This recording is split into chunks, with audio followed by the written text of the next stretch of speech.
PizzaFellas podcast. Turn your speakers up, we better have a blast. Grab a drink, fill a glass, light a cigar, come on, let's make it last. Pizza Talk with Sal and Joe, Oliver, Antonio.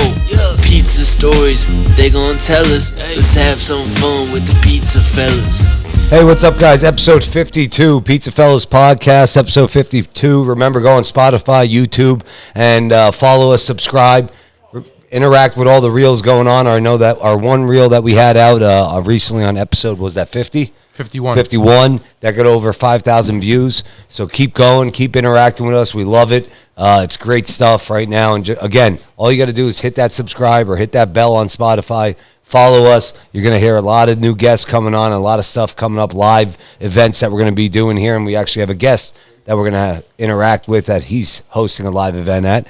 And let's get into our sponsorship. And subscription is free. Yep. I always say that. Yeah, and always free. All right, here we go. Enter.net, our good man Juice, doing the boards again tonight. Social media website design right here in the Lehigh Valley and worldwide, nationwide. That's Enter.net. Nick's Pizza and Restaurant, Main Street. Did I say it right this time, Nick? Every time I say it, you send me 25 text messages. From Nick and Maria Bozakis. Thank you again for the sponsorship. Great talking to you today. Franco's Pizza, Rose and Filippo Belia, right there in Wilkes-Barre, Pennsylvania, right across from the federal courthouse. And what Joe always says, before you get locked up for 25 years, come get a fucking meal. Go get a meal, and then get locked up.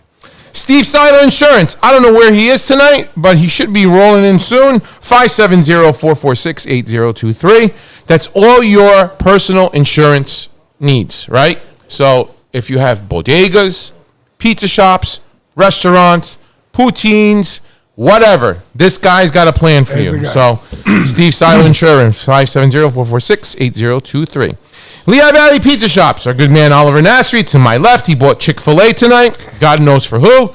I guess for himself. But it was cookies for Joey. That's the excuse. Okay. Master Supply, Barb and Kevin Master. Thank you. Again, right here in the Lehigh Valley. And coincidentally, we do have Mr. Dave Sweeney again with us. Master Supply. Good seeing Dave, as always. TMY Construction, a good man, Tony Nasser. And summer's coming to an end. And you know what he told me on the phone? He says, Antonio, no job too big, no job too small. Banco Beverage, thank you again for the phenomenal sponsorship. Joe Marino, Tony Gallo, and Jim Glassick. And along with Banco, you know, they always give us, and our sponsors is Jack Daniel's Teas, Joe's Teas, Yingling Flight for this week. Miller High Life, Zoa, Calypso, I said, Roar right here in Bethlehem, Pennsylvania. Sal drinks this a lot. I see him. Miller High Life, I did say. And all that good stuff. Pabst Beer, right? Shout out to the restaurant store, our good man Nick there. I'm giving you a lot of leads.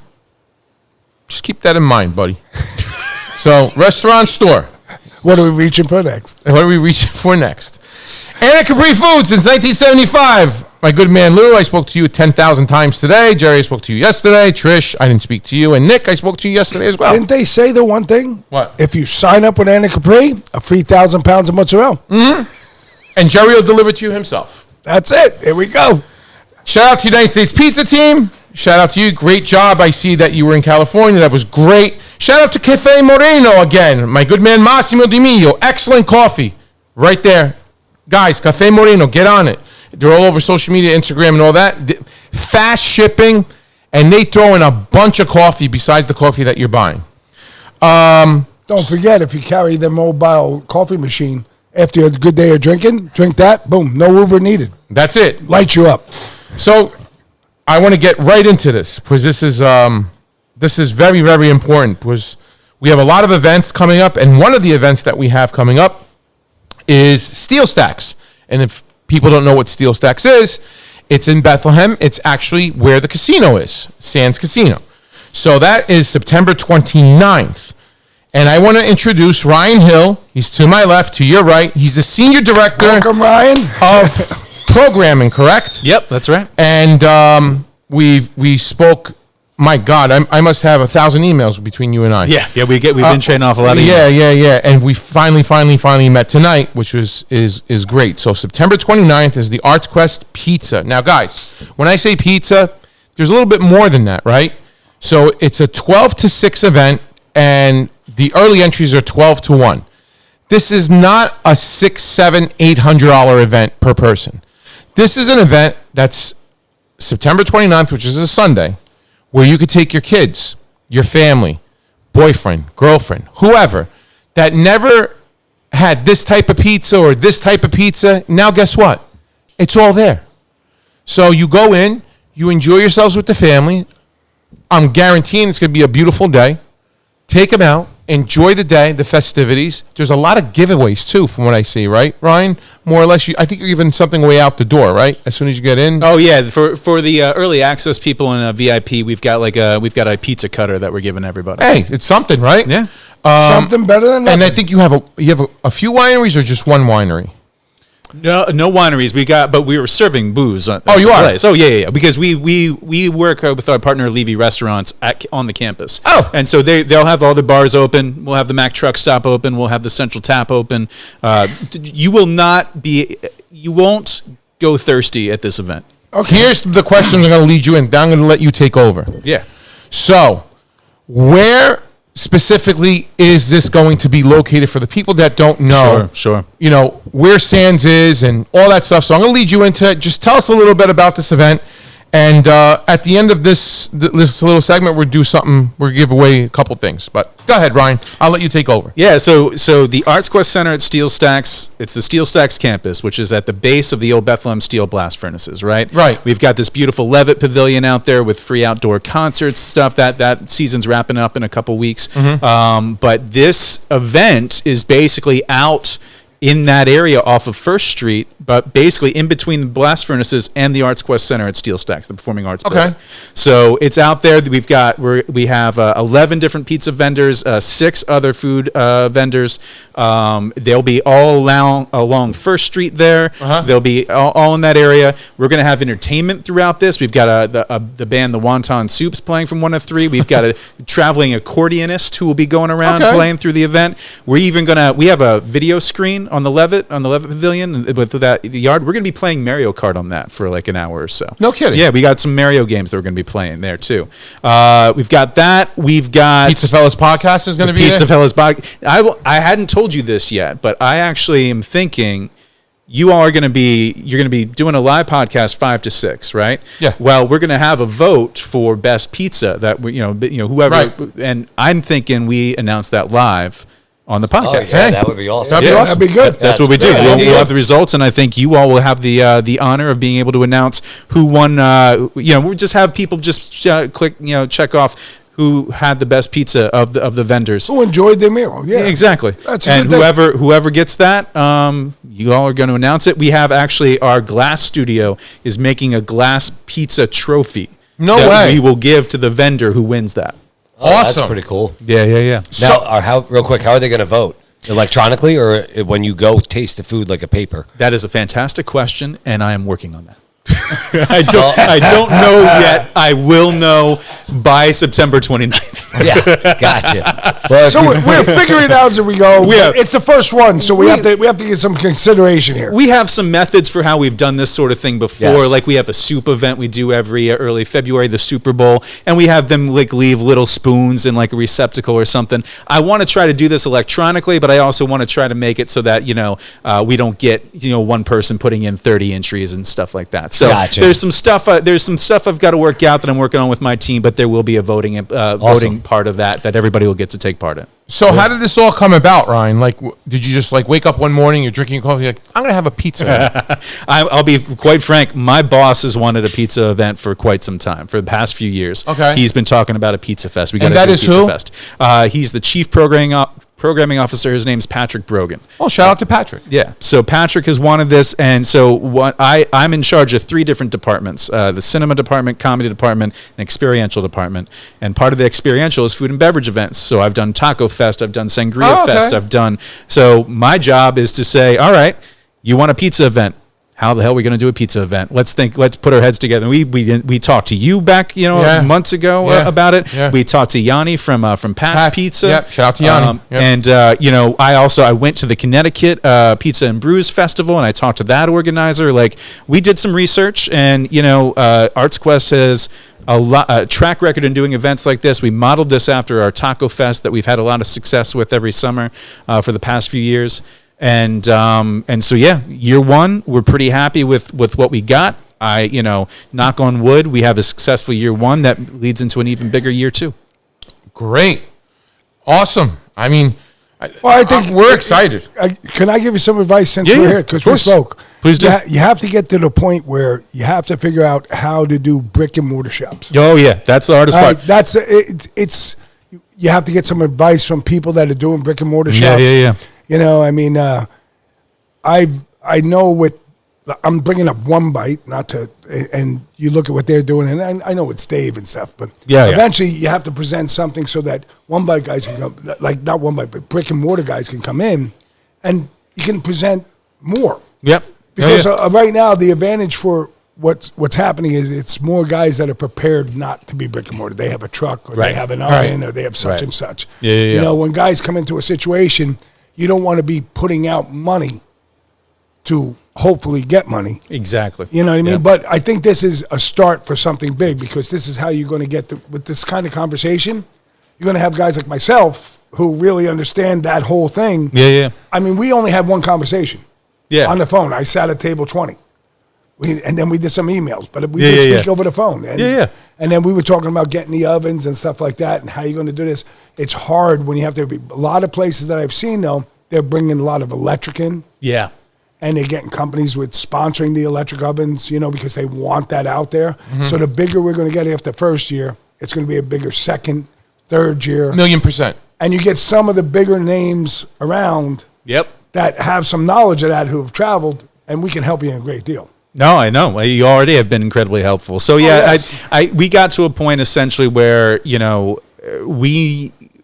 was a bit too much of a risk for us to bring in that equipment financially. Sure.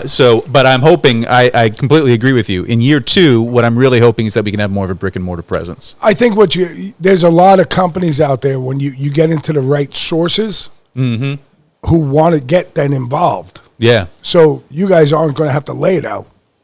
They're going to bring it out. I hope. Yeah. I mean, they're out there. I mean, we've been to some. I personally, we've been together, and they're doing it. They're bringing it out there. So there's guys that want their ovens out there. There's smaller companies that want their ovens out there.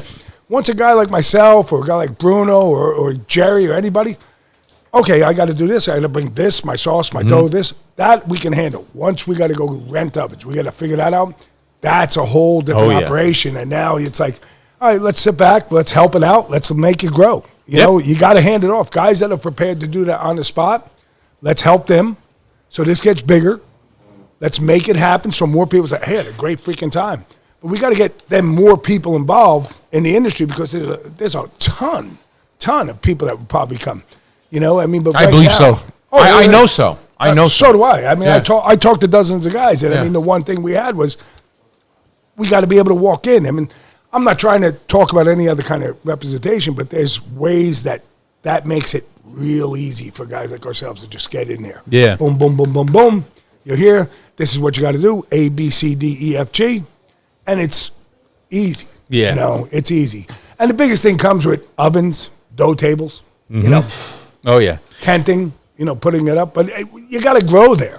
Look at Music Fest. It didn't get to where it was because think about day one. Oh, yeah. Right. A lot of polka day one. Yeah. A lot of polka. What was the guy? What was the polka guy? They used to be on Jolly Joe Timmer. Jolly Joe Timmer. Oh, yes. Yeah. Legend. The legend. Yeah. Actually, when I was a kid, I used to watch him. Oh, yeah? I was like, I got nothing else on right now. No, he was, Oh, he used to have a place in South Bethlehem. Yes, he did. Yeah, I still remember. I can still see that. That it was just across a park and just this big sign saying Jolly Joe. And he was a big part of Music Fest in the beginning. Huge. But this, honestly, in today's world, having this in Bethlehem Bethlehem's always been ahead of everybody else. After Easton and Bethlehem, I have to give both credit. We're onto something. But we got a lot of great pizza shops in the area. Yeah. and we got to get them involved. But we got to get together. You know, once this is done, let's get some sit downs. Exactly. Get some ideas. How do we get to that next step? How do we get to this step? And then you'll see it'll just be like a flourish of people showing up. That'll be I don't want to call it equivalent to Music Fest, but it's going to be big. Exactly. I mean, year one is big. Yeah. Year one is learning. Year one is always the hardest because you're also trying to get people to come on. That's why you got to help it. But you don't have if there's a lot of people who want to wait it out and see, is it going to be, because I totally understand why some businesses aren't going to take a risk being out there, whatever. They want to know that the event's going to be successful. So it's my job to try to get that year one event as good as it can be without overshooting, because the last thing you want is too many vendors and not a whole lot of people. And so then you've got all these pizza vendors who are like, well, this wasn't worth my time. You Agree, have too 100%. many. So there's a balance you strike there. And it's the same thing. Our Taco Fest started with 12 trucks. This past year we had 20. Is that right? Oh, yeah. Now, Yeah. talking about the Taco Fest, you said that's your biggest one as of now. Is it our biggest one? As far as a food event? food Yeah, probably So, our biggest event. Yeah. This past summer you had? Yeah, we the had last it a one? couple months ago. Yeah. And what was the turnout? 3,000 people. Is that right? Yeah. And that was the same amount of hours as the Pizza Fest will be? It was or- one more hour than the Pizza Fest would be. It went 12 to 7. Okay. Yeah. 12 to 7. So correct. So let's give some credit though. Correct me. Last year when we went to Coney Island, what was the limit? 5,000. Yeah. That's not bad. Coney Island, 5,000 people. 5,000 for the that one bite. Oh, for one bite? Okay. So what I'm In trying the to- pouring what I'm- rain. In the pouring rain, 5,000 people. Not pouring rain. No, it was a typhoon. It was coming in every Listen, angle, upside down, Ryan, backwards, in the back of my your head, from the pants, bottom, my from jeans the side. were soaked to my knees. You're still soaked. Oh, God. we went to Joseph Avenue. I was drying the floor. They had to mop it up on my feet. Oh, it was the water that was coming out. It was unreal. But think about that. That's a great comparison. Yeah, no, I appreciate that. Thanks You know, for the that's thanks a for the, yeah. that's a We great would love to knowledge. sit with you after, Oh, you definitely are talking Oh, after I got, this. I got, Yeah, I we're got hundreds of definitely- ideas. I Yeah. got 100 ideas. We are and it's- definitely talking after this. You got it, Ryan. So I want to get right to it. We're going to give away 2 tickets. Yeah, let's give away 2 early access tickets. Okay. Let's do And that. what we'll do is we'll do it on a reel. Juice is going to get his phone together. We'll do a reel. And I guess what we're going to do, Juice, on the comments. Yeah, all I want to ask in the comments is that if you get in there, I want you to tag, this is on Instagram? Yes. Right? Yes. So I want you to tag Steelstacks_PA. All right? That's So that's that's the Instagram handle. Steelstacks_PA. Yep. Tag them. Write a comment. You want these tickets. We're going to pick out. Boom. We'll get you the tickets. And Stacks is Stacks. It's not the record label from Memphis. It's not that. Gotcha. All right? It's Steel Stacks. Some people want to spell it with the X. Yeah. Well, when we put We've the reel got a up, we'll cease and also put, desist. yeah. Yeah. That's funny. That's good. Tickets are again. Say that again. Explain what the tickets are again. So the tickets are 2 tickets, Early access entry. to get in. Early Early access. So Early- this is the 12 o'clock exclusive access. Only 500 people max are getting this. You're going to get a specialized pizza cutter from us. You're also going to get that early access to everything. And yeah, that's it. These are tickets. We'll give away 2 of those early access. And we'll tickets. give them away at the end of next week. Perfect. The week prior to the event. How's that? Awesome. Yeah, I think that's fantastic. perfect. Fantastic. All And right. again, how many trucks total? It's Food 11 vendors? pizza trucks and it's 6 additional food trucks. So we've got So who's the 11 guys coming up with their trucks? 11 places coming up. We have Chard, Il Forno Alegna, and I'm very sorry if I screwed that up. Alenia. Alenia, thank you. You talk like Bruno. J Rad's Wood Fired, Oh, he was here. He was on our Yeah, he was podcast. Jersey Rolls Pizza, Lehigh Pizza. We've got our partners, Levy Restaurant. They have a wood-fired pizza oven. They're Okay. going to be out there doing flatbreads. The Nice Slice. We've got Pat's Pizza and Bistro. That's Yanni. Yanni. Yanni, we had him He on. was here on. He was here. Great show. Yeah, With he Yanni. was on. We got the Pizza Joint. PFG Pizza. We had him. Yeah, we had him too. PFG on. Yeah. I know a lot of people are psyched about PFG. We've seen the comments. It's a good dude. And Warriors Pizza. So that's September 29th, guys. I will give them away. What's the Friday? What's that Sunday before the 29th? The 22nd. The 22nd. I will give them out then. We'll have Bentley pick them. And All right. also, for all our guests, if you want to come out too and you can't make it during the day, come around 5. We're going to do a live podcast from the Pizza Fest at Steelstacks at a pavilion from 5 to 6. So we'll do a live show. We're going to do the best ranking. We'll get the pizza. I can't wait to see the trophy. Man, Oh, yeah, the that trophy's going to be looks sick. The trophy's That going to would be be sick. cool. Those guys always show up like they do for the Super Bowl, which, they do a Lombardi trophy with a bowl of soup on the top of it instead of the football. For Taco Fest, we have a margarita aspect of it, like a margarita competition. They do a big ass margarita thing. It's spectacular the work they do. Maybe we'll even talk in the next couple of weeks. We'll email back and forth. Maybe we'll have it. This year's Pizza Bowl champion, whatever it's called, is sponsored by the PizzaFellas podcast. Yeah, we can. Something we like can take a look at that. We can take a look at that. That'd be pretty simple. I got the last question for you. Are we allowed to bring like live animals or no? You mean dogs? No, donkeys. Oh, shut up. No. I'm putting a stop to that. Because he's sitting right next to you. Okay. I'm kidding. So September 29th, our good man Ryan Hill. Can't wait to be there. We're going to be there. It's going to be a good event. Bring your kids. Bring your spouse.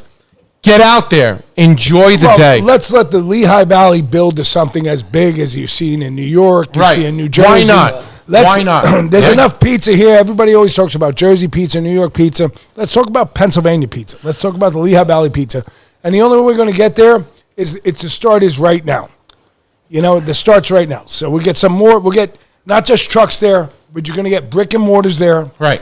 And you're going to get it out there. You're going to be able to try it. Guys are going to perform what they do. And it's going to form a camaraderie. Correct. Amongst the brick and mortars. Correct. Once that point, we can get there. Because I've seen the camaraderie in Jersey. I've seen the camaraderie in New York. I've seen the camaraderie in Connecticut. I mean, it's unreal when you go to these places and you see how the unity that forms in just the whole community of pizza. And that's really what this helps. Listen, I was telling him before we started, when we went down to the New Jersey one in Mammoth County, it was 167 degrees out. Packed. Yeah. What did I say? Packed. I mean, it was Georgette was there too. It was absolutely unreal. It was crazy. Parking, like we were parking at Costco. No lie. That's not a lie. Like that's how long of a walk you won. And it was freaking sweating like no tomorrow. I mean, we gave up. We could have stayed longer, but it was just too so hot. And to finish up here, just so our viewers know, where do they park?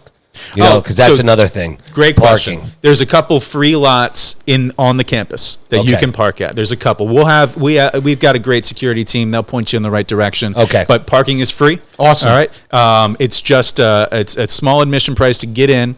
And then basically you have at it. You get to the different vendors you're buying from them or whatever, but completely free to park. And there's a couple spots. You should, get there early. Yeah. Because if this does go off and gets to the 2,000, 3,000 mark, those lots will be a little full. Right. But for the most part, you shouldn't have any problem coming by and parking. Awesome. So Ryan Hill again, Senior Director of Programming at ArtsQuest. We thank you. Yes. Thank you for being on. Hey, thank you all. No, let's make this big. Let's make this big. We got to make it grow. So, guys, again, September 29th. September 29th. That's a Sunday. Come out and support. 12 to 6. Support not only him, support Lehigh Valley, support the local pizza shops. This is what networking is about. This is what it's about. Well, this is what PizzaFellas is about. I mean, you're looking for somewhere where you can present, look, my pizza's not the best. My pizza. We are a community of pizza. Let's make everybody smile. Have a slice, feel nice, as I always say. Yep. It's as simple as that. Have a slice, feel nice. And enjoy every slice that you have. Chew on what you can. And let's make it a big thing because I really think the Lehigh Valley, this Pizza Fest, can grow to something very, very, very large. Honestly. That's what we think We're too. in its infancy right now. Yep. And, you have to be able to crawl or roll on the floor as a baby. And then when we stand, let's stand and show all these other places. Because the other thing you did right, I must say, you put it in September. Yeah. I've been to some Pizza Fest, like we were, like packed. But what are you doing in the middle of summer? Oh, no. We kind of felt like, well, first off, for ArtsQuest, Well, and I apologize. I know we were trying to wrap up. But No, you're good. Go ahead. we got, we're kind of busy in August. We got this little festival called Music Fest that we do. So we try to not do too much right before or right after. September's a great time. So September, we just felt like this was a good vibe. Yes. It was it's right before our Oktoberfest celebration. And, Perfect. I'm very happy with where it landed, and in year 2 it will also be that last Sunday. Yeah, that's what you want. And the families are not breaking the bank when they're bringing their family. Not at all. Not at all. No. It's a good time. An hour, 2 hours spent. Then come see us. We'll even put you on the podcast. Who gives a shit? But why not? But come on, let's thank you, support. Ryan Hill. Thank you, Arts Quest. Hey, thank you. Thank you to Arts Quest, Ryan Hill. Thank you for being here. And I can't wait to get together in a Look couple weeks. forward to working with you guys to make it a big, great event. Honest to God. The last thing I'll say is I think one of the best things about this experience has just been learning how passionate everybody is. 100%. That's been a very cool thing to realize that, oh man, this is a big deal Ryan, for a lot of people. The passion is constantly growing. I go to pizza shows all over the country, and I'm telling you, I go there year in, year out, fall, spring, and there's always somebody new. This could be a 10,000 person, 12,000 person event like you've never seen in your life. Yeah. And I mean, people paying a premium to come because the pizza here in the Valley is great pizza. You got a 50-mile square area that can bring so many. Imagine if you could get Old Forge down. Oh, that'd be great. We wanted that. Imagine if you get Sabatini coming down. Yeah. Imagine it. Jim Marabelli's coming. Yeah. Jim Marabelli. He's coming down. I told him. Just think about all these different guys. There's so much. Let's get Moonlight. Imagine if you get Moonlight to present to bring him down. Yeah. And I'm probably forgetting so many other people to shout out to, but bring them all in. It's a big event. And now you're bringing it from the Poconos, you're bringing it from Harrisburg. Right. The further the stretch of so many. Imagine if we get Bucks County, Burke County. That'd be great. We will. We will. It's a phone call away. Hey, this is what we got going on. And it's so easy to do it. Guys want to shine. And then what it does for the community that we always talk about is it brings all of us together. That's what it's about. That's why we did this. It does. Everybody that goes to the One Bite thing, those guys all communicate. Right? Everybody we met on those things, they're such a positive vibe. Yeah. So you're doing a great thing. I appreciate it. I've been in this 51 years. So I know I still at the time I'm in here, let's spread the love. Like Peter Pizza says, spread the love. Spread the love. Thank you, Ryan Hill. Squares, my boy. Episode 52. Remember, go on Spotify, YouTube, subscribe, and then remember when we post a reel, go on Instagram, put Steelstacks_PA, comment, send your email, and we'll get you out 2 free early access tickets to the Pizza Fest. There you go. There we go. There you go. Cheers, guys. Ryan, We'll thank be you back again for another segment. Thank you. Very good. It's a PizzaFellas. No, I believe it could be large. I really do. Speakers, so we better have a blast. Grab a drink. Hey, what's up, guys? Fill a Episode glass. 52, PizzaFellas Podcast. Episode 52. We are here again with another guest that we had on. We had Ryan Hill on. Remember, we have the Pizza Fest coming up September 29th. Okay? We had all our sponsors shout out. We have a new guest here. Which is? I'm going to let Antonio get into it. So it's Ron Speakman. Fed Up with Ron Speakman podcast. You got it, brother. All right. Allentown, PA. He's been doing this over a year. And you can find him on any podcast Platform. So he was talking about some stuff there on the couch, and I was like, we got to save this for the podcast. But I'm going to lead you in, Ron, and tell us how this started, what this is all about, where it's going to go, you think? I would say, not to interject, but bring us your history of how you got here and why. The stuff we talked about when we were setting us off, and what made you wake up to all this that's going on, and in your personal experience, what you went through. That story is like, I think, where this all brings up to where you're fed up. Got you. I grew up in Allentown, east side of Allentown, PA here. So for all my east siders out there, what's up? East side, yeah. East side, baby. Deer Off, yes, sir. Harrison man. Morton. I pretty much had a rough childhood growing up. So right out of the gate, I kind of had a knack for, I don't want to say fucking the system, but I had morals and ethics and values that I stood by. I had a moral code, you understand? So when I see something wrong, it just bothered the shit out of me. Yeah. Usually because it happened to me, right? But Right. when I fast forward through all that, I worked for the post office and I got injured on the job. And that's what really opened up my eyes How long did you work for the post office for? About 7, 8 years. In Allentown? I worked in Emmaus. Emmaus. Yeah. So when I got injured on the job, it was just amazing how many people didn't know what the fuck to do. You know, you go off the good faith. You want to go off of management, right? Management, they ain't going to do shit for you. They're against you. You expect the union that you pay union dues for to stand up for you and do what's right. So you get hurt. The moment you get hurt, you're on the job. Mm-hmm.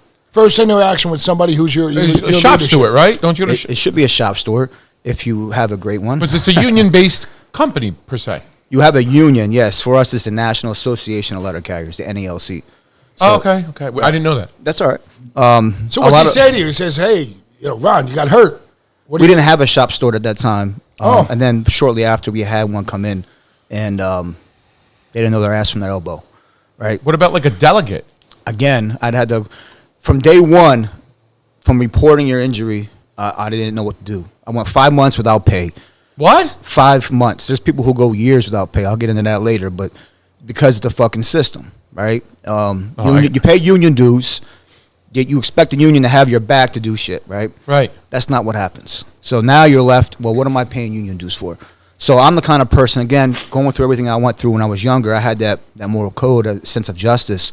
I was like, well, if no one's going to help me, I'm going to do it myself. I'm not going to sit here and get fucked, right? So that's what I did. I looked up, I got the information, did some stuff on my own, and got myself. So for the audience, if I may back this up. Sure. You get hurt, you're working. On the job. On the job for the United States Postal Service, right? Postal Service, okay. Mm-hmm. And is this a separate? Because a lot of people work for federal government, and I mean, something like this happens. It's like cruise control. It seems to be. You're not working for the federal government. You're working for an entity within the government. So the United States Postal Service is still we're federal employees still, but the Postal Service is actually more self-sustainable, if that makes sense. So you're making money. Well, they are. But they claim the Postal Service. They claim that they're making money. Like they claim they're what? They're making. They're making money, but yet they're losing a lot of money. They show a lot of losses, right? But how are we staying afloat? Now, mind you, I also want to say before we go more into this story here is that the post office had to fund their pensions. I said it was 75 million or billion, but it was actually, I think it was 75 years, right? Who does that? Who has to do that? Nobody. That's unheard of. So we had to do that a lot. So I think that's what hurt the Postal Service as well. So you're talking about the money. You're talking about the money that came in 4 years ago. No, 75 years. They funded their pension. I see what you're saying. Okay, it's not being funded by the government. Congress isn't going. Congress is not saying when they can't pay the debt, they're not worried about them because you guys are taking care of your own shit. To a degree. In essence, yeah. In a sense. Yeah. Okay. So, like when COVID hit, right, for instance. Right. There was all those regulations that federal agencies or employees had to do. Right. We were exempt from a lot of that. So, you can almost say that the USPS is a quasi-federal agency, if you will, right? Because we're looked at as we're federal employees. It's a federal agency. We have postal inspectors, all that good stuff, right? But we still act different. Like, another thing that sticks out, and I know this is kind of random, but when we get hurt on a job, there's a thing called continuation of pay. Continuation of pay is supposed to help you get paid until your claim gets approved from the Department of Labor and WCP. Right. It's to not have that gap when you're injured. So you're still earning. Exactly. We're the only agency, again, we have a 3-day waiting period before we can start earning that or receiving that. So say you get hurt on a Monday, you should start interacting like Thursday. It'd be Thursday, yeah. Thursday, let's say Friday. We'll give them a shake of an ass. You know what I mean? But yeah, we have a 3-day waiting period, and that's unheard of. No other federal agency has to do that. So that's just another example of where federal employees, it's a federal agency, but all the rules and guidelines and principles, if you will, right, we don't follow the same road, if you will, right? So it's a little bit different. So when this was established, the post office, was it always like this, or is this changes over time? I mean, was there any time that the post office, with your knowledge, I mean, I understand. Yeah. It just comes to my mind. It's like diabolical to me because I always looked at the post office, and you said to me earlier, it's like, you're not being paid by my tax dollars. Right. I always thought it was by my tax dollars. We're more self. I learned it years ago when somebody said, let's put it up for sale. That was an idea. We'd been better off selling off the post office. Right. And that was when I realized it. But as a young person, as coming up, I always thought you guys were part of the United States government 100% across the line. Right. Everything we spoke about in the last, pre-taping here and all this, it's utterly shocking. I mean, it's some stuff I realized. You guys were your own entity. But it's amazing to see how there's all this difference. It really is. It's shocking. It is. I think it would be shocking to most Americans. I mean, the general public is definitely, I would feel... Asleep on this? I wouldn't even say asleep, just on... They're left in the dark, right? So they're obviously forming their own opinions about us like everybody else does on their own, whatever it is, right? But they're uneducated, right? That's the word I was looking for. Yeah. So, and that's all right. I mean, there's a lot of stuff that goes on. That's why I do what I do called Fed Up, because public awareness and public support is important. Like, have you noticed anybody on the news or the articles about city letter carriers, more importantly, right? They're getting robbed for these arrow keys. Arrow keys are what we use to get into the blue boxes. Some people have walking routes where it's not a blue box, it's like a green box, and they put the key in there to get the mail out. I know what you're I talking didn't hear about. about them I didn't getting hear robbed, about yeah. that, but I know It's the guys all- you're talking about. Yeah. Yeah, so it's all over the country. See, what happens is They're getting robbed? these criminals are taking these, Right. and then they're going after your pension check, your Social Security check. They're taking all this mail. They're going into... And just throwing it and looking for that one specific... Well, they'll take everything. No, I'm saying, yeah. Yeah. So not only is it the keys, it got up to they're just... You can be in your truck, and they walk up to you in broad daylight. Boom. Is it a Venezuelan gang that just came over? No, man, it's happening all over. Is it happening here? Like, is it happening in Lehigh Valley? I can't say if there was an Allentown carrier because, again, I don't know. I mean, I could find out. But this is happening nationwide. This Nationwide, is I'm something talking. that's systematic across the nation. Yes. Where you got a guy who's walking on his mail Route. Right. and then he's being robbed because these people know that he has keys to these boxes that have money in there, and they're stealing the money. They're stealing the mail in essence of hoping to get money or a credit card or something. a statement, for you people If they who can are take changing advantage credit of cards. it for 2 exactly, days. Exactly. 2 days, they have the knowledge. But what's going on is that it's gotten to Congress and they're trying to pass, I should say, because it's called HR Act 7629, Protect Our Letter Carriers. And what that is, it's harsher penalties for what's going on to letter carriers today. So Congress is aware of it, and it's a touchy subject because I retired, but at the same time, have you ever been to a snail race? Never. So if you put a snail race in front of Congress, you'd have a better chance of betting on a snail to win before Congress made something fucking So happen. that would be a felony, right? Because it's It'd be a felony, exactly. And to your point, you're pretty much right. They know this. Again, that's why public support and public awareness is important, because how many 100%. people do know about this? They don't know. No, I didn't know. Exactly. And that's my And we point. talked about a it. lot of stuff. Right. I'm Till I glad met you're you. saying it. Yeah. I mean, and I'm looking at it like you had an interview with Rich Ray, local branch vice president from Brooklyn, New York. Yeah. You have all these different carriers. I'm looking at all your episodes. So when you talk to these carriers on your episodes or vice presidents, is most of the stories similar? You got someone I see from Nebraska. Yeah. So we talk a lot. So there's three. I started Fed Up because of work injuries, right? No one knew what the fuck to do. There's a lot of corruption and collusion in the unions, right? Especially mine.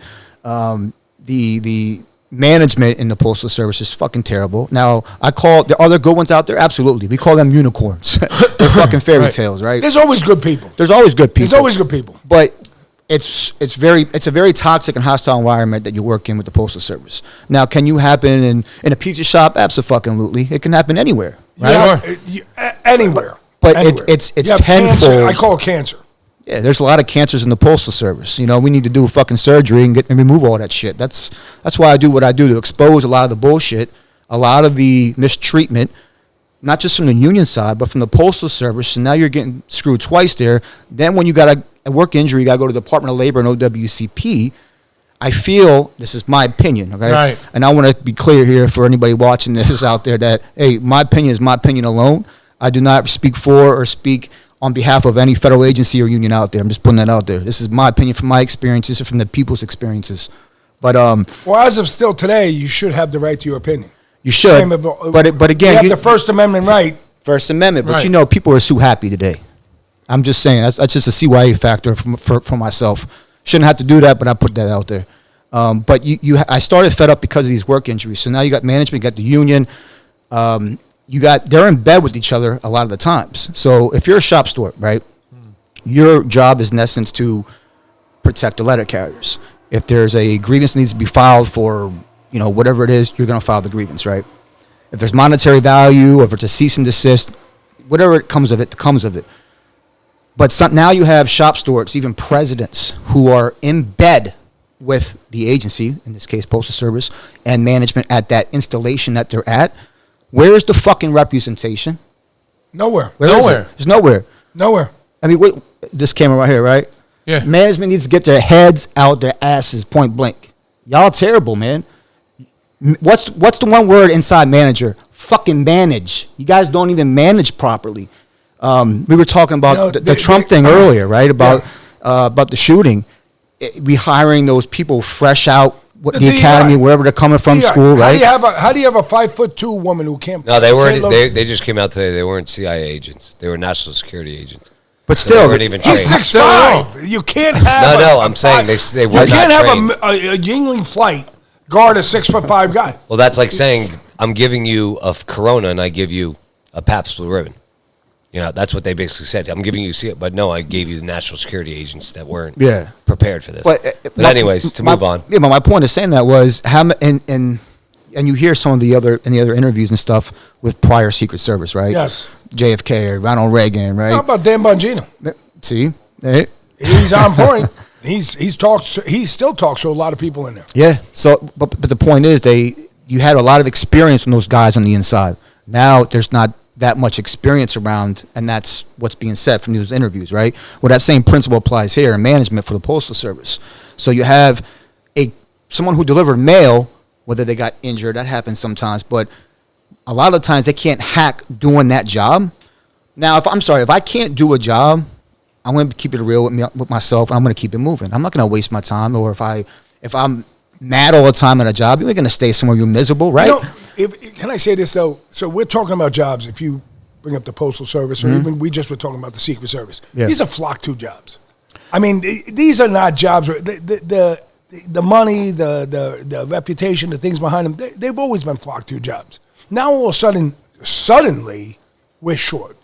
We don't have enough hire. I mean, come on. It's not like a dishwasher. It's like you're comparing an elite job or a company, government, federal job. You're saying, but then you look at all these look at the Pentagon. Are they complaining? Are they short-staffed? Are they short-staffed? Nobody's saying nothing there. There's people who have rank over there too. Right. We have rank. Is Congress short-staffed? No. I mean, is Pelosi's staff short-staffed? Yeah. I mean, we know Kamala, she had the most amount of people fucking quitting. Like 90-some people quit. The worst freaking ever staff situation in the White House. So we know that she's short-staffed. Yeah. All right? They've admitted to it. But what they're trying to sell you with is this is happening because we're short-staffed. We're short-staffed, yeah. I mean, well, the Postal Service is very short-staffed. I'm not disagreeing. You can agree. I get what you're you can saying, attest to that. But what I'm just trying to say is these are usually jobs that people do flock to. If they can get there and they can go. There used to be a certain feel of respect. I got a respectable job as a mail carrier, right? It was respected. The people in the communities respected them. I'm not saying that they still don't today, because they happen. My people love me. But I love my exactly. We're talking about that earlier. My carriers, I love them. I wish I was on your fucking route. I'm sure I love you too. You know what? And it's probably still is a great paying job, great benefits, and great pension. Well, I mean, that's what. Listen, years ago, 25, 30 years ago, that was the thing to do. It was, you were a mail carrier. You had a good living. But do you want to know what the difference is from then to today? Go ahead. Besides changing the pensions, and now we have a thrift savings plan called TSP. what happened is you had a lot of veterans in leadership positions, right? In the 90s, I can't give you an exact date. That's when they started retiring, the Vietnam era guys, right? Once all these veterans started to retire, that ran a tight ship. That exactly, structure, discipline, and accountability. That's what Fed Up is about: structure, discipline, and accountability. I preach that all the time to people. And when these veterans retired, now you got these, I call them fucking momos, right? Because they're that's momos. just what they are. So when they get these positions, you couldn't cut it doing whatever craft you're in. You're a mail sorter, right? Right. Or you were a clerk, you were a carrier on the rural or city side. Forget about the injury. That's one thing. I can understand that, right? Be more susceptible to understanding that. But if you can't hack doing your job, now you're put in charge of having to manage those same people when you couldn't do that fucking job. And they're put in charge because of time span, this and that. They fit the narrative that they say, well, we're going to promote this person. They're yes men. Yes, man. There you go. Does the Postal Service deal with DEI? What's that? Are they dealing with the diversity stuff? That I don't know offhand. I can't give you a straight They answer. gotta be. I mean, I will say I see a high diversity within management, even as an employee. You get somebody with a shorter leg walking the route, and you got to hire him. No, that's the fucking world we live in.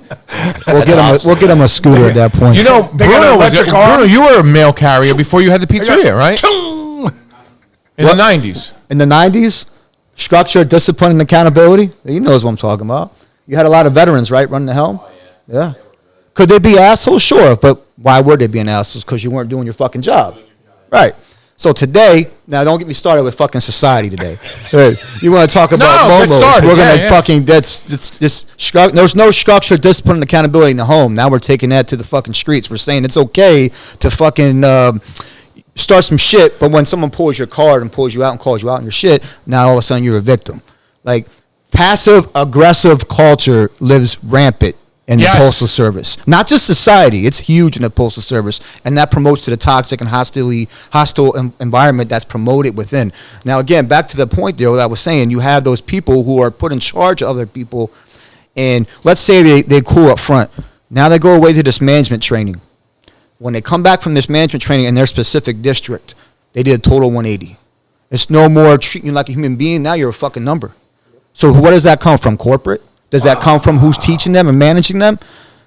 Wow. I mean, it's crazy. So you're being, I want to say, there's no standards to get your route done. Now there's different route adjustments on the rural side. They actually get paid for the time it takes to do their route. But for just city side, I want to talk, right? Yeah. There's no standards. Your mailman gets done when he fucking gets done, right? Okay. If temporary, we call him a CCA, comes in there when he's off, that's who that guy does the job for him. So maybe you might get your mail earlier or later, depending. But you know, right? Because your regular's on time at this particular time all the time. To be honest, I love when they come in. Yeah. It's always I never even look at the time. It's like they're there. Right. You know, it's for me. I'm like the least complainative guy when it comes to like situations like that. It's like I don't care when I get my mail. Yeah, it's like thank you, man. You're the best. Have a slice. Feel nice. Yeah, exactly. Take care of the mail carrier, right? Yeah. I see these videos of carriers dumping mail in the garbage cans, and it's terrible because they can't hack the job. Wow. It's crazy. It's crazy. But what was I talking about? Do you see this? Do you see this getting worse, or do you see? Oh, this absolutely. No, it's getting a lot worse. It's been getting worse. So what could we do? Like what action? But again, there's different. It's not just one problem that's problematic. There's a lot of fucking problems. It's a fire that's spreading. It's a fire that should have been put out a long time ago. But again, he knows because he worked there. When you have these strong leaders who have structure, discipline, and accountability, call you out when you need to be called out, but they don't on you. Micromanaging is fucking huge in the Postal Service. When I was saying about standards, right? There's no standards to complete your route.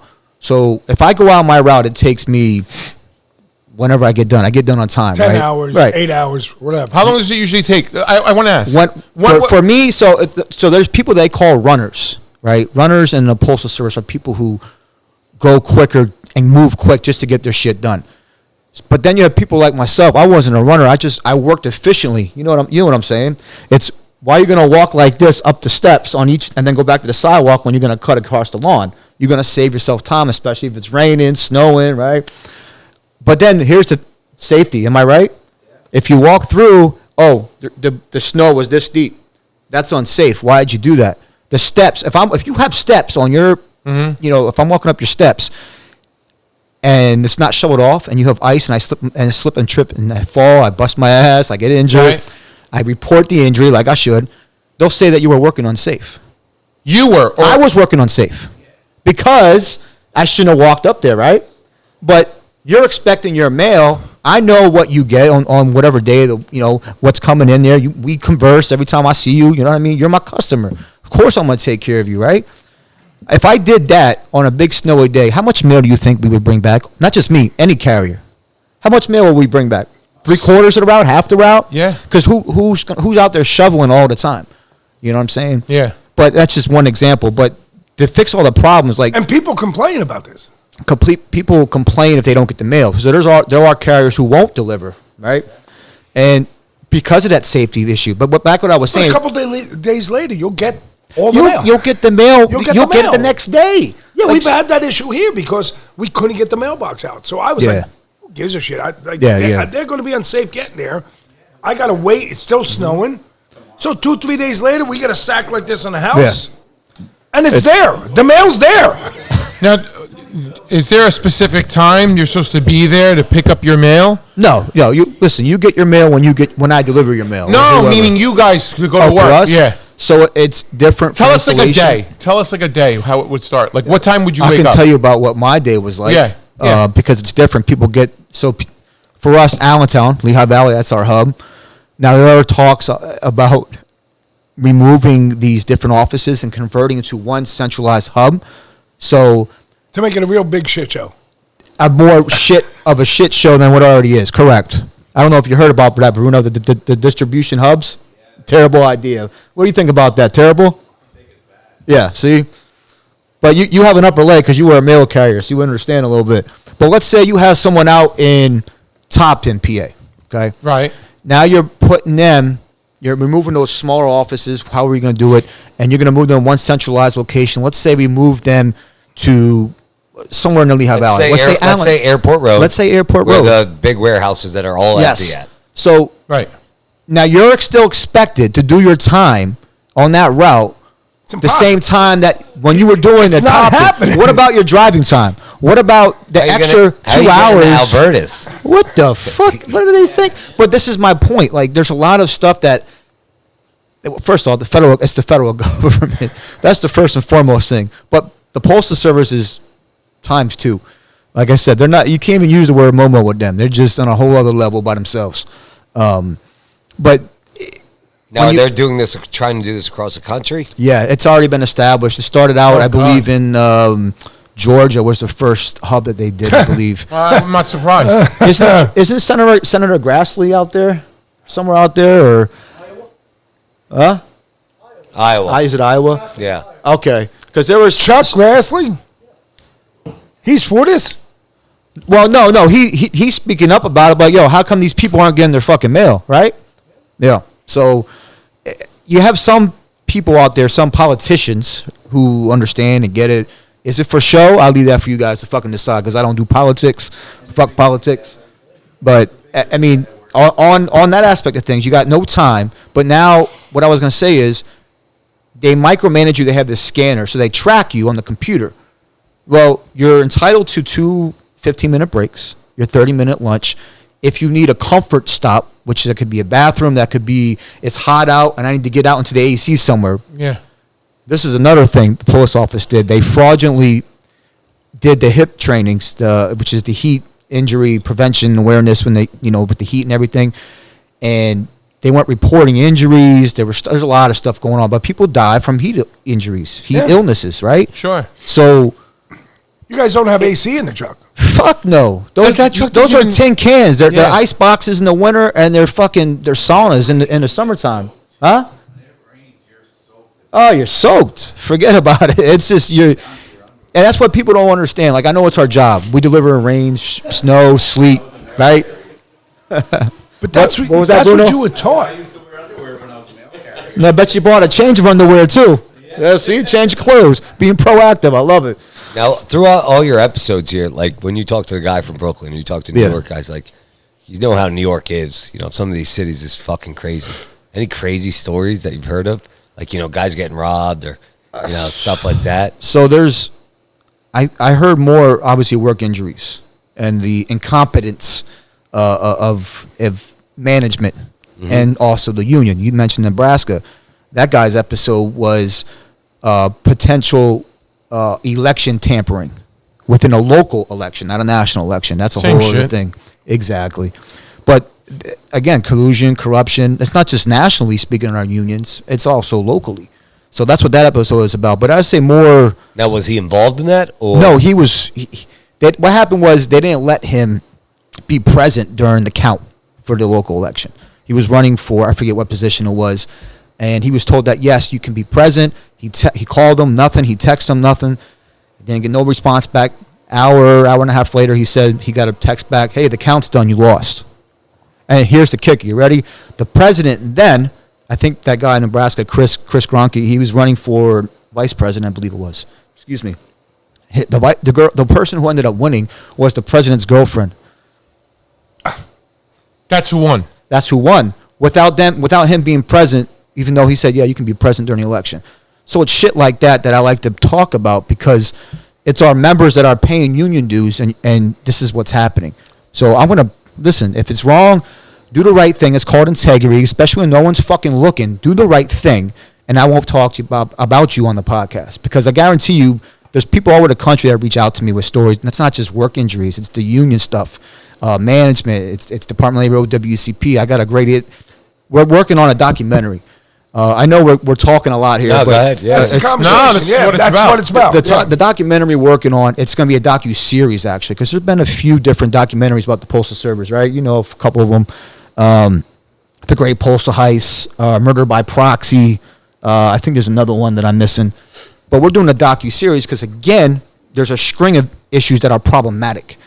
The unions, the collusion, the corruption. You have I don't even know what to say anymore with management and the agency. But there's a lot of wrong there and mistreatment. Then you had Department of Labor, OWCP, and I know certain things about directors. For instance, you have, I can't mention her name or anything, but in her case, she had accepted, they approved her getting these infusions. And her doctor, see what happens is, if you get injured in a job, the Department of Labor can send you for a second opinion, it's called. One of their doctors, right? Oh. Second opinion. There's one person that I talked to, 22 different second opinions. What was the purpose of having that many fucking second opinions? Like, this is the crazy shit that we deal with when you get injured in a job. But anyway, the second opinion doctor... 22. It's 22. But the second opinion doctor agreed with her doctor. It's like, listen, if you don't give her these infusions, you're marching this woman to her fucking death, in essence. And guess what? Wow. They took off the claims examiner that was on that fucking case because the claims examiner is there to help you as a claimant go through the process. Guess they were helping too fucking much, right? So now they take this claim examiner off. They put another one in who's what? A yes man, yes woman, whatever they were, right? Now all of a sudden, shit's getting rescinded. Now we're not sending you for these infusions no more. We're not paying for this. We're not giving you the physical therapy. Wait a minute, your job's supposed to get me back to work as soon as medically possible so I can get back to work.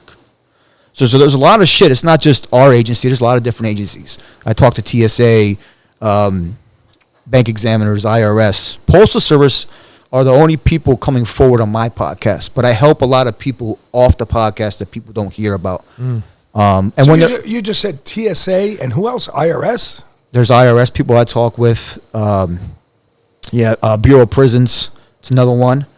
Federally speaking, right? So they're all based, their system set up on the same way your system's set up?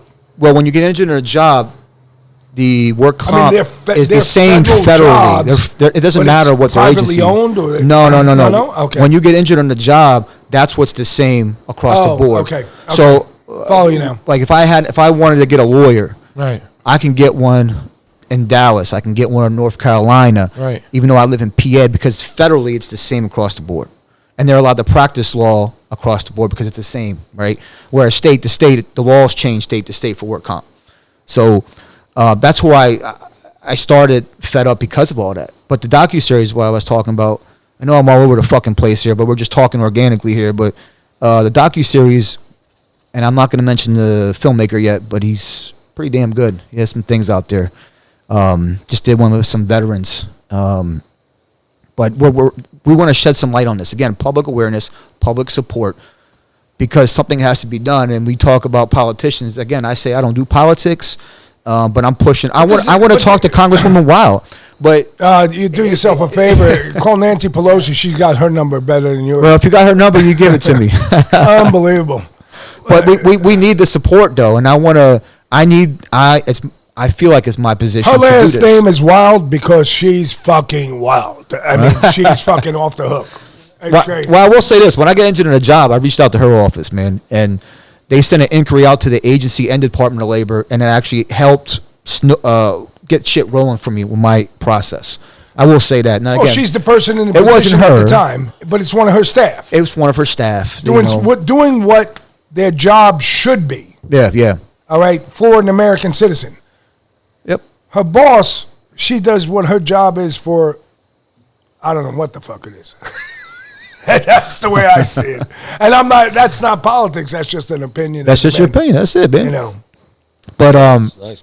No, the different stories you asked about the stories, it's more work injuries. But if I had to pick one crazy one, where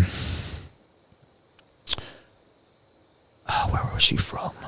I can't remember, but she was actually one of my guests. So we have these reaching tools. They spread out, and they didn't have them when you were there. That's kind of new. They're like they come out. You click them out. It's to reach the parcels. Now we had shelves in the truck, so they're to reach to pull the stuff out. She had this small thing that was like that to help her reach and pull packages up to her. When you're a rural carrier, it's a little bit different than the city. You don't get out and walk, right? You're delivering unless you get out and deliver a parcel. It's different.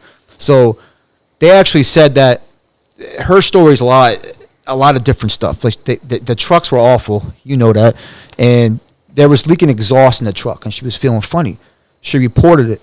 Well, it was the postmaster or the supervisor. You have to go back and listen to it. Episode 14, I think it is. The mechanic from the installation at their hub, wherever it was, right, where the trucks are all parked, said they came out and checked it. They said, no, the truck's fine. What did she do the next day? She brought in one of those meters to check, right, the exhaust stuff. From Illinois. Illinois? Yeah, episode 14. Maybe it wasn't 14. Okay. Danielle was her name. Maybe Tennessee? No, I was Adric. Okay. Well, go ahead. She put the meter in. She and it registered off the charts. Like, it was crazy. So she had, obviously, it was a rural car. You had the window down. But still, being in that truck, taking care of that, she was getting lightheaded. She almost passed out. She had to keep going in and out. Reported it. Crickets. Turn the other cheek and walk away. Now, again, this is, on the outside, you look at it as like, that's minor. You know, no, it's not minor because that's someone's fucking life. Yeah. Reported it, nothing. Now she has a target on her back because she reported this stuff. She's making management manage and actually do their fucking jobs. And management doesn't want to do their jobs. They want to sit in that fucking chair and just bark out orders, right? You got to take care of your people. You know that. You own your own businesses, right? So you need to take care of your people. You take care of your people, they're going to take care of you. Just had a birthday cake for one of my employees tonight before we left. You know what I mean? That's an employee. We sang happy birthday, like taking care of him. Your birthday means something to our family. Yeah, and absolutely. there you go. I mean, it's a simple You just said the key word right there, family. We're supposed to be a big fucking family. But I never, listen, I fight with my fucking family all the time. But at the end of the day, I know they're going to have my back, right? 100%. So, I mean, that's how it should be at work, too. But there's more division than there is unity, not just the Listen, look in the room. This is called familia. Familia. We could all be together, all of us, every guy that you see in here, we could be together. If somebody slips and falls, and some of us have been in those situations, right? They all came to help. They all came to help. I mean, that's the truth here, we could say. You know, and that's what's called family. You're very lucky to have the people you have in this fucking room then. This is a tough room to get into. I'm just a fucking guest now. I'm just a guest. I got to work my way up to that point. But no, to your point, I mean, what I was saying about that story was that started a Trump full of things. And I'm going to go out of order here, but there's no fucking rhyme or reason. Also with that case, so the mail trucks, we open up the back and we go in to get the parcels, you know, right? Well, you have this door from the seat. You can go in from the inside in that way. So she went from the inside to get a package. She was parked. Now, this is where, like, the security side, I look from every angle. You don't even have to have a thing of security background. You would fucking understand what I'm saying here. the postmaster and the supervisor, or two people, right, came up, boxed her in when she was parked, like a tactical fucking maneuver. First off, what the fuck are you doing, right? It's aggressive, man, right? And she comes out, and I guess she had another key. There was something wrong with the truck or something. She had the key when they pulled up, boxed her in. She's in the back getting a parcel. And you know what I'm talking about. When you're back there, you can't stand up, and if the door opens, you get smacked in the head, right? The postmaster or the supervisor, whichever, or has the key, boom, opens up the door, cracks her in the fucking head. So now she has some concussion. She's got to go. Now the management is double pissed off because you just injured the carrier here, you know? But again, no accountability. It's like nothing fucking happened. And they write her up for her working unsafely, which they're notorious for. So when you make paperwork for them, you have a target on your back. They're going to say you were working unsafe. They're going to find a loophole or a way. Union-made shoes, right? If you're not wearing union-made shoes, that's the first thing they look at when you're injured. Any injury on a job. Are you wearing postal-approved footwear? Now, I always preach to everybody out there, keep a fucking pair in there and wear whatever you want that makes you comfortable when you walk. And then when an injury happens, take those out, boom, put them back on. Fuck you, management. That's what I say. Protect yourself, CYA, right? But this thing, she had like this little, almost like a rake, because her thing was broken, her stick, to pull these things. After that happened, that incident, management then said that she had a weapon at work, like she was going to kill somebody, and she made it out in her statement, management statement, that she had this long fucking pitchfork that people used for bales of hay. Like, what the what? You can't make this shit up, right?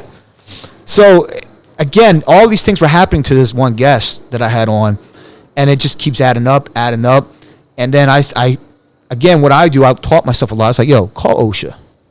Call OSHA and let your questions be the accusations. Don't accuse. Let your questions make the accusations. I said, call OSHA up, 1-800-321-OSHA, ask for your district office, whatever, and say, hey, what's a safe rating, or whatever you call it, with the emittance of that exhaust leaking in your truck? She did that. Guess what? Management was coming in there to investigate. Now, I got to ask her what happened. I don't know if they got fined, but that's good, because every time they get fined and they break something, it pyramids up. So that's one way to fight back. But that's one of the craziest. I do have another one, but I don't, for her, because she's still going through the process. I don't want nothing out there yet. Yeah. But hers probably takes the can of worms there. I mean, that's the lady I was talking about before about her infusions. I'll just leave that at that. Okay. But because that includes that includes a director who's responsible for a lot of stuff, and you go out of your way to fuck this person, this claimant that got injured. Hey, listen, you can't make this shit up, man. No. It's nuts you really what goes on. So what? How many times, just to switch gears here a bit, when you were out on your route delivering, did it annoy you when you're like, you're fucking wet, you're in your Gore-Tex? Oh yeah, it's a wet one out there today, ain't it? Did that fucking piss you off? Oh my, it's wet outside. I'm fucking dripping wet. People say that? Yeah, people say that. It's all fun and games, bud. I mean, but still, doesn't that get annoying after a while? Yeah. So how many years have you been since you got injured? 2020, I got injured. 2022 is when I retired through OPM, disability retirement. So yeah, 2020 is my injury. And what was your injury? I tore my rotator, my labrum, and my short head bicep completely. Oh shit! So on the job. Yeah. Still work through the holidays because I wanted my $1,000 tips, right? I didn't want my temp worker to get my hard work earned money. You know what I'm saying? So, well, hey, listen, Ron. I mean, great stories. Yeah, we could see. You guys have tractor trailer drivers? Yeah, there's people out there who do that. Yeah. Let me ask you a question. So, 2020, and listen, if anybody out there that's sitting here right now can correct me.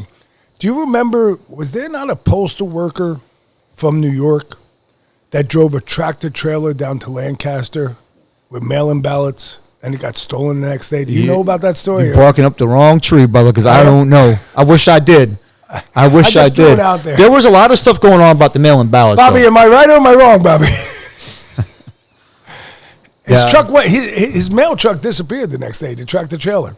Well, that's another conspiracy theory to talk about there. Then I guess. No, he came in. He was a whistle caller. He's a whistleblower, and Yeah, well, he came out, and the truck disappeared, and then the ballots ended up in Philly. Yeah, Crazy. well, you could be a whistleblower, but all those fucking whistleblowers are jerk-offs anyway. Because none of their fucking stories latch on to anything, nobody in Congress grabs it. Yeah, you're never going to... You could be the biggest fucking whistleblower in the world. You're going to be another jerk-off in the fucking corner. I can't stand whistleblowers because none of their stories ever latch, and they never will. You got to have more... You got to have the right evidence to real fucking go. You can have all the evidence in the world, and it'll get tabled. Yeah. No matter what kind of industry or where you're at. You could be at the post office, wherever the fuck you're at. That's all they are, just blowers. Man, listen, I just want to say to people out there, like, for Fed Up, it's about a podcast for federal employees, by federal employees, obviously hosted by me, a retired federal employee, but we're here to help you on your on-the-job injuries, grievances, anything you need help with, guidance. You need OSHA, NLRB, which is the National Labor Relations Board, any kind of help we can help you with if you're fighting a toxic and hostile environment. That's why I do what I do, because I experienced it myself. I went through it myself. 5 months, there's people who go out there. Oh, here's another quick story for you. Remember I was saying I went 5 months without pay? There's people who go a year, 2 years. There's this one case, this guy went 8 years before his case finally got approved. Holy shit. 8 fucking years. What do you think that did to his marriage? Yeah, I mean, destroyed his marriage, lost his house. Thank God he was good. He had a support system there for him, but most people don't have that shit. So there's people who take their lives because of the broken system and unjust shit that happens. So how does someone reach out to you? Let everyone know. 1-855 are you fed up? Or I have a website. I don't want to push public yet because it's live, but it's not quite ready yet. I'll announce that as one of my next episodes coming up. You can find me on one of my platforms. You can reach me on my email, fedup.podcast@gmail.com. Reach out if you need some help. I'll get you to the right way, right place if if I can't help you. So Awesome. You want to talk some conspiracy theory? So again, thank you to Ron Speakman. Fed Up with Rod Speakman. That's what you got to punch in IG and all that, right? Fed Up with Ron Speakman. Out of Allentown, Pennsylvania. 1 year on the podcast. We wish you tremendous luck in all this, and hopefully... How many episodes now? 35, 36? 36, about 53,000 downloads so far. Nice. So, 36 episodes? Okay. We're not quite there where you guys are at. We'll work to get that. No, but still, you're doing the right thing. Yeah. You're doing the right thing. You're helping people that need to be helped. Appreciate it, man. You're giving them information that they don't realize where to go to. You guys got a sweet setup here, man. Not bad. Thank you. Looking to expand. Yeah. We're working on it as we speak. We thank you for having you on. You could come anytime you want. This is as you could see. Appreciate it. This is it's quiet tonight. Did you enjoy the food? Absolutely. I'm about to get some more after this. There you go. All right, here it goes. Juice left for the night. He left us in charge. He left Mr. Rick in charge with the camera. So shout out again to enter.net and shout out to Juice, all your website and social media platform designs right here in the Lehigh Valley and nationwide. I was about to say Franco's Pizza. I'm sorry. Nick's Pizza Restaurant. Nick and Maria Bozakis. Thank you again for the sponsorship. God forbid I say it any other way. In Bethlehem. I think he's been there. How long has he been there? 75 years. It seems like it. Dude, today, Antonio called him. He goes, "You coming tonight?" He goes, "Coming." He says, "I got fucking shit to do. Leave me alone." He told me on Sunday. I said, "What the fuck do you got to do?" Like, he's looking for fucking steaks. I got no time for you, he goes. I need steaks. He goes, "I got no Fuck time for you." So shout out to Nick and Maria. Franco's Pizza, Rosa and Filippo Belia, right there in Wilkes-Barre, Pennsylvania, across the street from the federal courthouse. Steve Seiler Insurance, he's over here. I told you he'd make it. 570-446-8023. All your personal insurance needs. Hey, you guys should link up. Lehigh Valley Pizza Shops, right here, Oliver and Ashley. Thank you for stopping by and bringing Chick-fil-A.